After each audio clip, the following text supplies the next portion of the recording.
Hi guys, welcome again to Pathology in a Nutshell.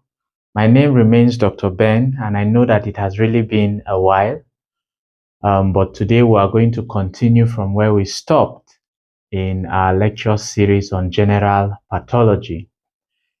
Today we are going to be talking about wound healing and tissue repair.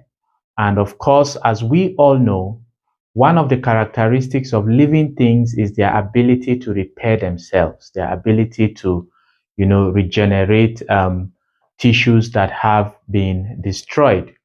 And if you recall in our lecture in chronic inflammation, we talked about macrophages that are alternatively activated to produce the M2 subtype of macrophages.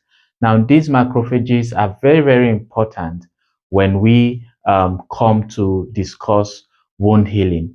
Again, with respect to wound healing, remember when we talked about cell cycle, we discussed that there are three kinds of cells with respect to their regenerative capacity: labile cells, quiescent or stable cells, and permanent cells. The nature of tissues with respect to healing depends on the cells that make up these tissues. So we'll delve into discussion about wound healing. Okay, so there are two kinds of wound healing. Two kinds of wound healing.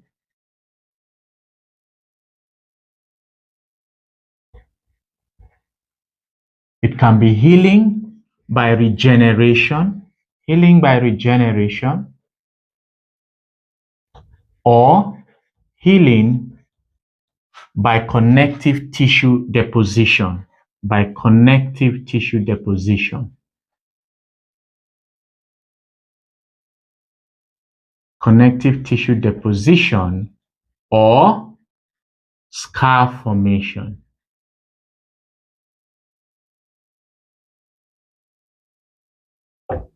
Okay, now again, with respect to the different kinds of cells, labile cells, which are continuously dividing cells, we have quiescent cells or stable cells,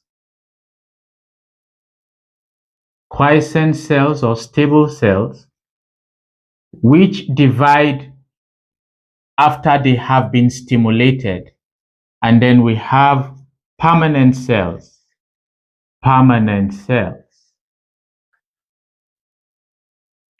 which do not necessarily divide as fast as they are expected to, or do not even divide at all. Now, depending on the kinds of cells, okay, that will require healing, okay, cells can heal by regeneration, okay, for labile cells and quiescent cells, they can heal by regeneration, but a lot of the time, when there is injury to permanent cells, they will heal majorly by connective tissue deposition.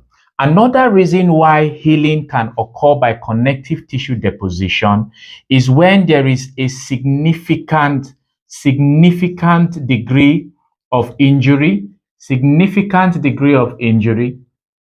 okay, that leads to a high level of tissue destruction, high amount of tissue destruction or tissue loss, high amount of tissue destruction or tissue loss. Or it can also be because there is significant distortion of the extracellular matrix of that tissue, and that can lead to what? To healing by connective tissue deposition. So now we are going to pick each of these kinds of healing, and discuss them in a little more detail. So let's talk about healing by regeneration. So with respect to healing by regeneration, of course, like the name implies, it means that cells replace the cells that have been injured or the cells that have been destroyed to such an extent that the tissue will look as if it was not injured. It will attain or acquire its pre-injury state. And like I said earlier, Most of the cells that heal by regeneration are labile cells, okay, and what? And quiescent cells. And quiescent cells. So when there is injury to some of these, to tissues that are made up of these cells, healing will occur majorly by regeneration. Sometimes some of us have had cuts on our skins that were not so deep, and by the time healing happened, you discover that the skin healed without any scar. That is a form of healing by regeneration because the epithelial cells, have proliferated and covered themselves. Okay. But when we talk about healing by regeneration, the prototype tissue that we use to understand healing by regeneration is actually the liver. Is actually the liver. Okay. Now, the liver in one movie was said to be full of forgiveness because the liver has unlimited regenerative capacity. In fact, partial hepatectomy can make the liver, after undergoing partial hepatectomy, can even regenerate to even the previous size before the hepatectomy happened. Okay, so the liver is the prototype organ that we use to understand the process of regeneration. And regeneration follows three phases. There are three phases in healing by regeneration. The first phase is known as the priming phase. The priming phase. Okay? The priming phase. In this phase, the cells are primed or they are prepared. They are stimulated so that they can respond to growth factors that they will be exposed to enable them, proliferate. Okay, so the priming phase is actually mediated by cytokines, inflammatory cytokines.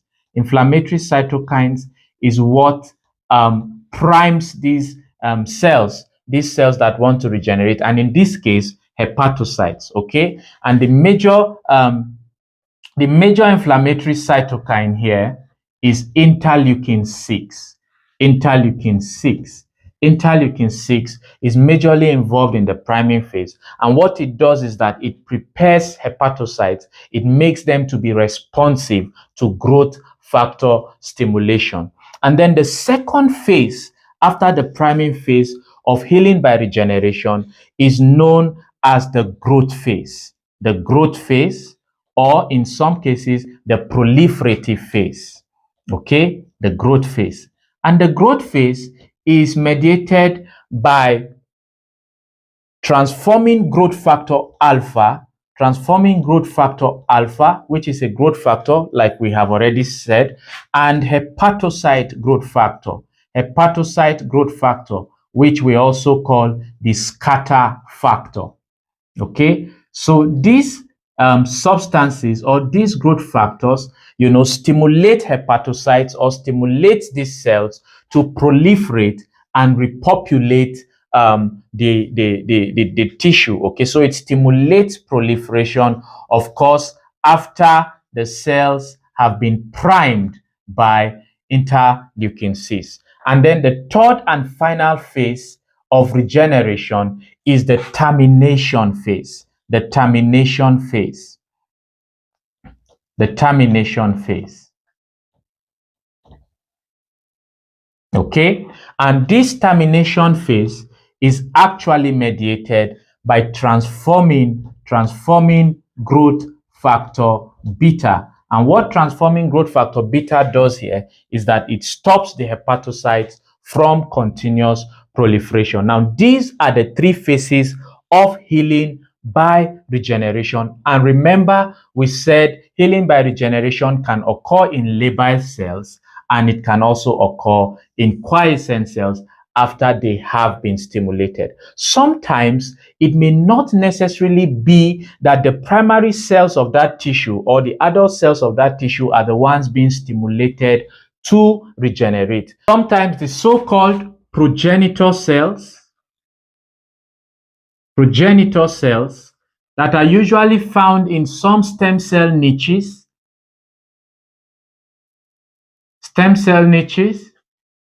And in the case of hepatocytes, the canal of Herring, the canal of Herring. Okay, we have progenitor cells there that can be stimulated by cytokines and growth factors to differentiate into matured hepatocytes.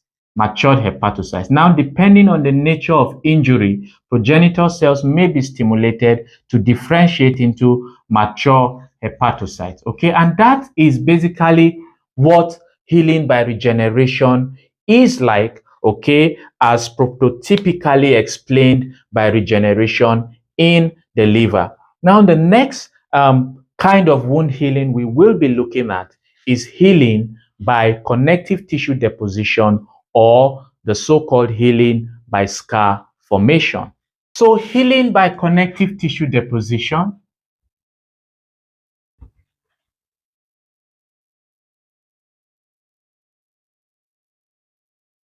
like I said earlier, usually occurs majorly when there is damage to permanent cells.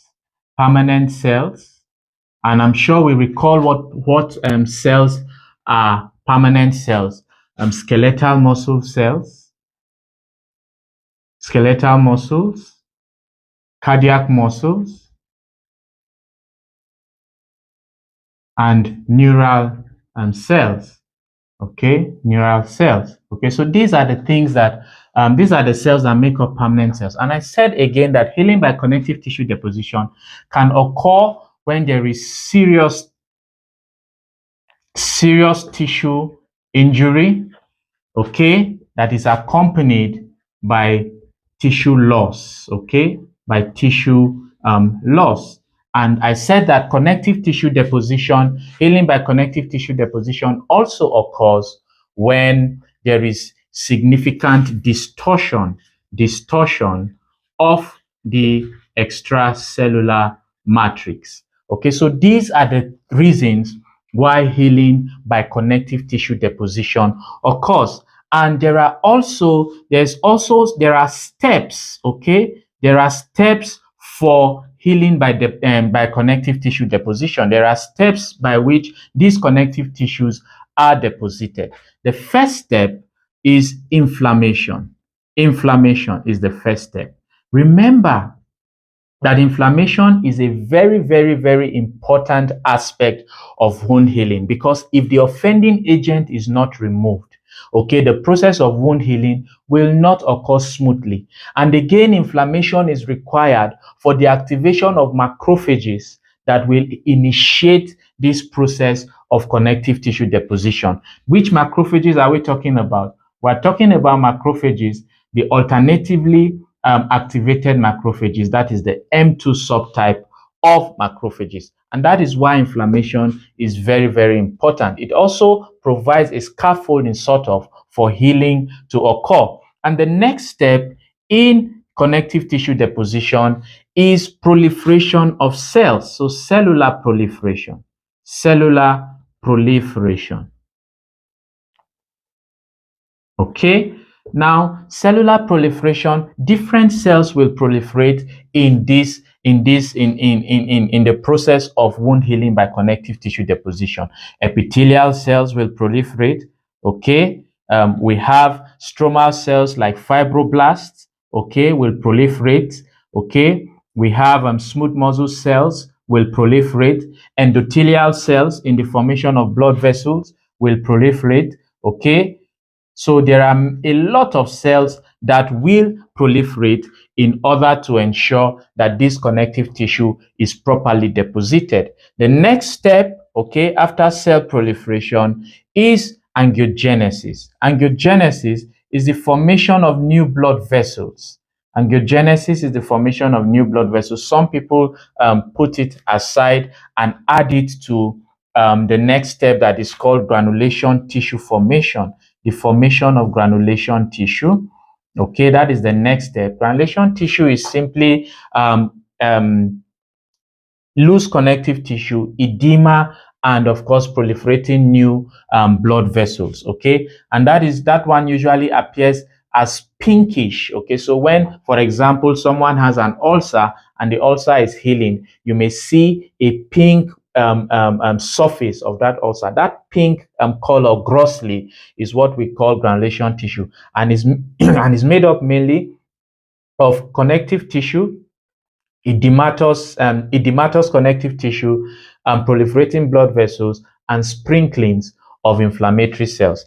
And then, of course, deposition of connective tissue and connective tissue remodeling. Okay, deposition of connective tissue, of the connective tissue, um,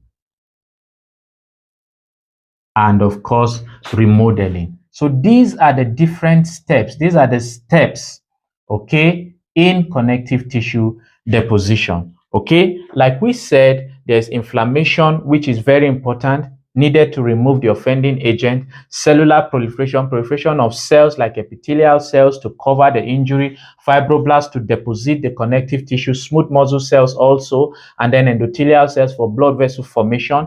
We talked about angiogenesis, which can be incorporated in granulation tissue formation, because granulation tissue formation is actually angiogenesis, deposition of connective tissue, edema, and of course, inflammatory cells. And then, of course, the deposition, the proper deposition of connective tissue and remodeling. So these are the steps, okay, for healing by connective tissue deposition. Now, very importantly, angiogenesis is one very, very important aspect of wound healing. And of course, tissue remodeling is another very important aspect of wound healing. There are several factors that play roles with respect to angiogenesis, and there are also several factors that play roles with respect to tissue remodeling. And we'll be looking at them individually before we move on to discuss the factors that affect wound healing, the complications of wound healing,